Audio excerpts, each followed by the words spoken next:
皆さん、これからお話しする出来事は、1977年以来一度も起きていません。少し想像してみてください。アメリカ大統領はジミー・カーター、スター・ウォーズが公開されたばかり、そしてボストン・レッドソックスは約50年もの間、誰にも再現されなかった伝説的なロードトリップを成し遂げていました。そして今、その歴史がついに塗り替えられました。今回はこの驚くべき快進撃について詳しく見ていきましょう。レッドソックスはニューヨークでメッツとの3連戦に臨みました。しかし、球場へ到着するまでがまるで悪夢でした。チームのチャーター機は2度も機械トラブルに見舞われ、予定は大幅に狂います。急遽、シカゴで一泊することになり、その後も飛行機の中で何時間も待機。ようやくニューヨークへ到着した頃には、約24時間にも及ぶ移動疲れを抱えていました。しかも、シティフィールドに着いた時には、試合開始まで3時間もありませんでした。10分な休養も調整もできないまま、飛行機を降りてそのままグラウンドへ。普通ならコンディションが最悪でも不思議ではありません。ところがこのチームはそんな状況を全く感じさせませんでした。レッドソックスはメッツを3試合連続で撃破し、見事にスイープ達成。シリーズを通して13得点4失点という圧倒的な内容で相手をねじ伏せました。これは単なる勝利ではありません。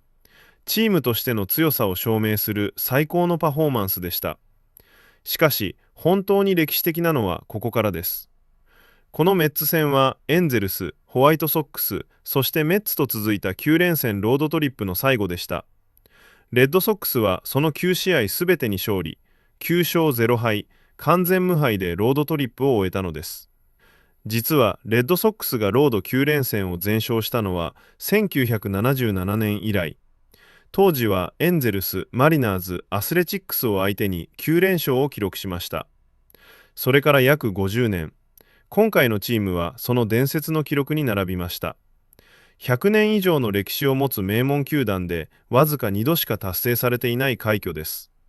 これはまさに球団史に残る歴史的瞬間と言えるでしょう。では、その歴史を決定づけた最終戦を振り返ってみましょう。メッツとの第3戦は最後まで息を飲む大接戦となりました。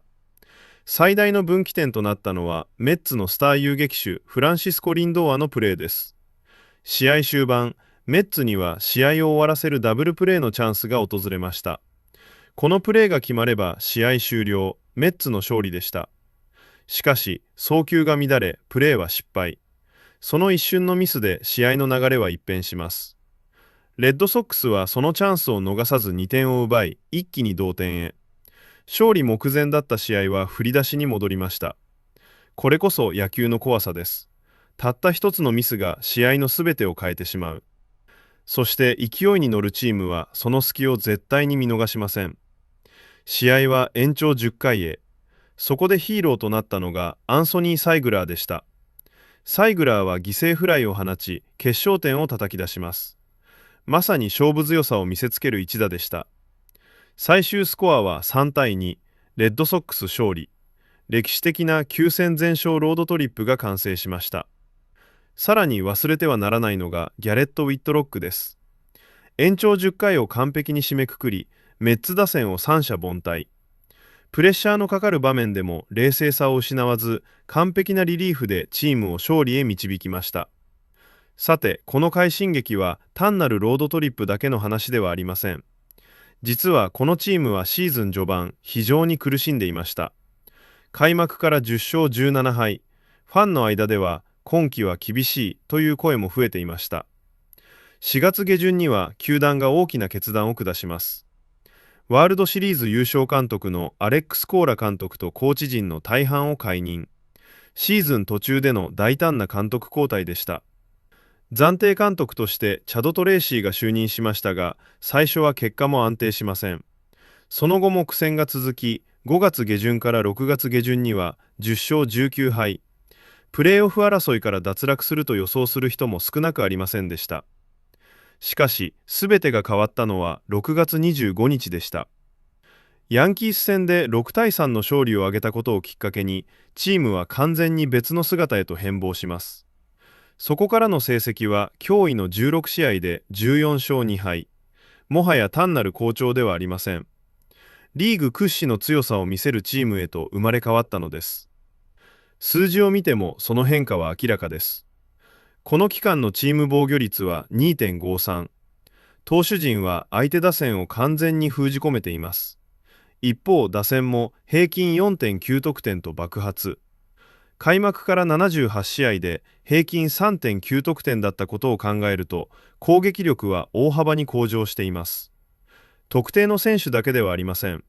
チーム全体が噛み合い、投打ともに理想的な状態へと進化しました。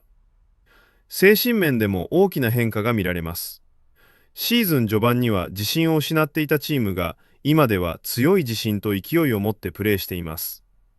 打線は積極的に振り抜き、投手陣は堂々とストライクゾーンで勝負する。まさに別チームと言っていいでしょう。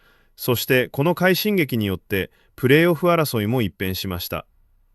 少し前までアメリカンリーグ下位に沈んでいたレッドソックスは、現在ワイルドカード圏内までわずか 0.5 ゲーム差。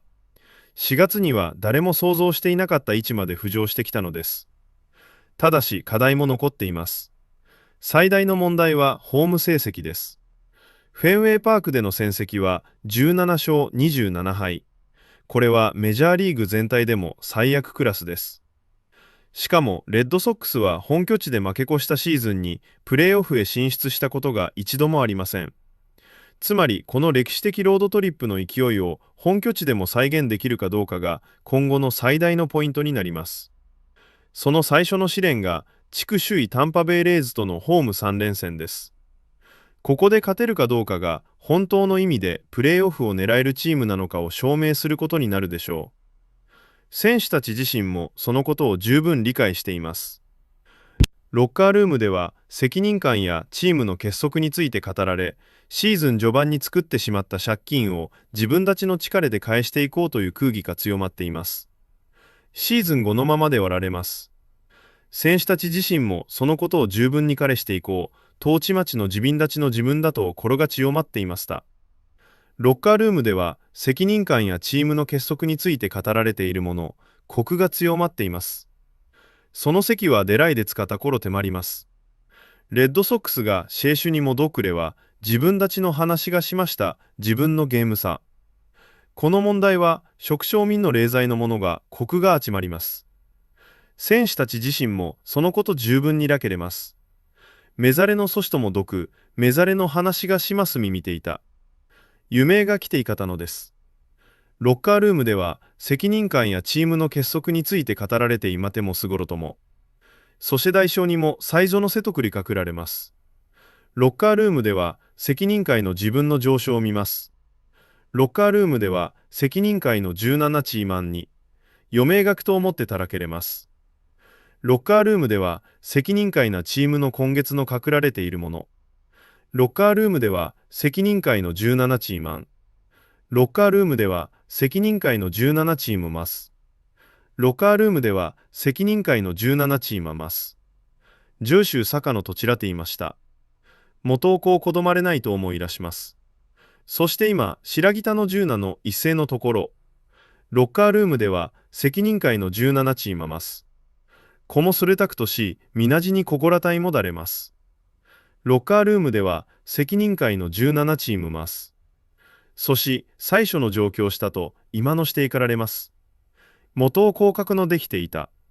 みざれの酒の実会まもだれます。ロッカールームでは